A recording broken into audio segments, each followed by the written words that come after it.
Hello everyone, my name is Nurul Aini Sofia binti Hussein, my metric number 202920.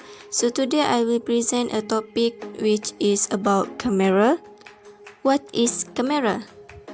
Camera is an optical device that allows a user to record an image of an object, either on photo paper or digitally. Camera works very similarly to how the human eye works. The iris is similar to the lens, the pupil is similar to the aperture, and the eyelid is similar to the shutter. Camera is a modern evolution of the camera obscura. The camera obscura was a device used to project image. There are many types of camera, such as DSLR camera, 360 camera, compact camera, and many others. But the most important part of camera is the lens, which allows the image to be magnified and focused. This can be done manually on some cameras and automatically on newer cameras. So let's see the design structure of camera. There are many parts of camera such as lens, diaphragm, aperture, focusing ring, shutter, and many others. So let's see the function of the element. Camera use convex lens to take rear inverted image. This is because light rays always travel in a straight line until hits a medium.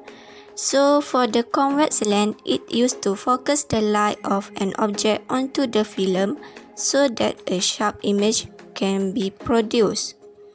Next, the focusing ring. The function is to adjust the distance between the lens and film so that the image is sharply focused on the film.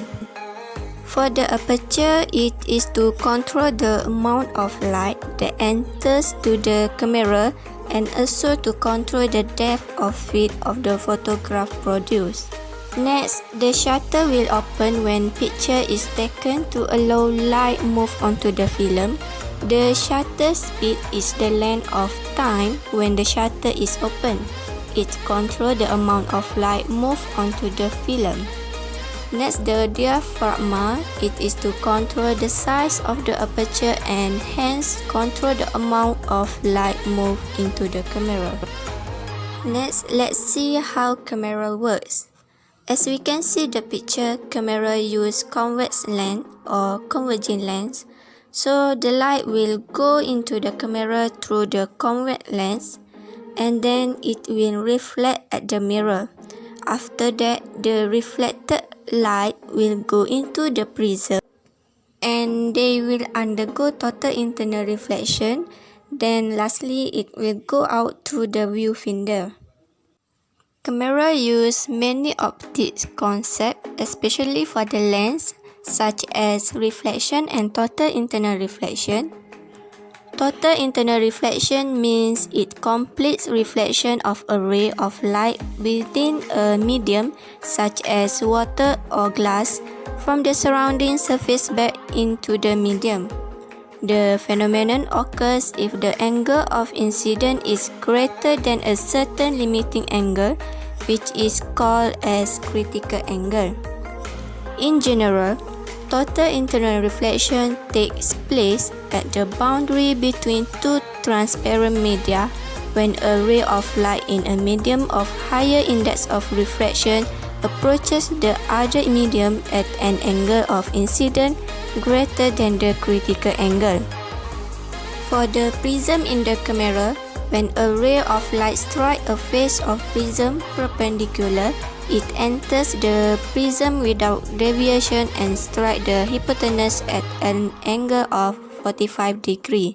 Since the angle of incidence 45 degrees is greater than the critical angle of the glass, which is 42 degrees, the light is totally reflected by the prism through an angle of 90 degrees. Besides the total internal reflection, reflection of light also occurs in the camera. Reflection of light is when the light bounces off an object. If the surface is smooth and shiny like glass, metal or mirror, the light will reflect at the same angle as it hits the surface. So as the light goes into the camera through the convex lens, it will undergo reflection of light on the mirror. The angle of incident and reflected ray is still same, and then it will go into the prism. Next, let's see application of convex lens. Besides camera, convex lens also used in eyeglasses. A person can become far-sighted or nearsighted as the eye lens fails to focus the light on the retina properly. The lens of a person who is suffering from far-sightedness focus the image far behind the retina. Therefore, it causes difficulty for the person to focus on the objects that are close to the eye. A convex lens, when placed in front of the eye, bends the light ray which shortens the focal point and the light focus on the retina in a proper manner. Microscope also use a convex lens to generate extremely magnified image of very small objects. Simple microscope mostly consists of 3 lenses. The lens at the end of the simple microscope produce an inverted and magnified image.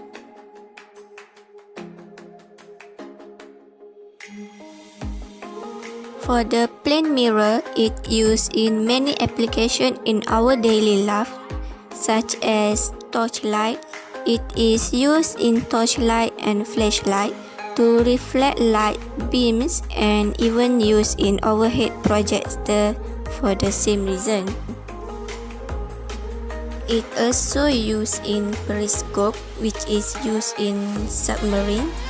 In submarine, the mirrors used in periscope reflects the image of any ships present on the surface of the sea. There are many advantages of using convex lens and plane mirror in our daily life. Besides advantage, they also have disadvantage. For convex lens, such as in the binocular and telescope, convex lens do not transfer light accurately, and they create distortion and blurs. For the plane mirror, it can break easily, and it may melt easily in high temperature. It also may change passing driver concentration that can cause to accidents.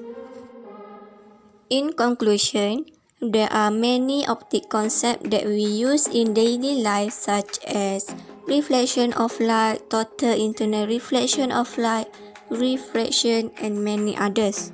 This concept we use in camera, microscope, spectacle, and others. So that's all from me. Thank you.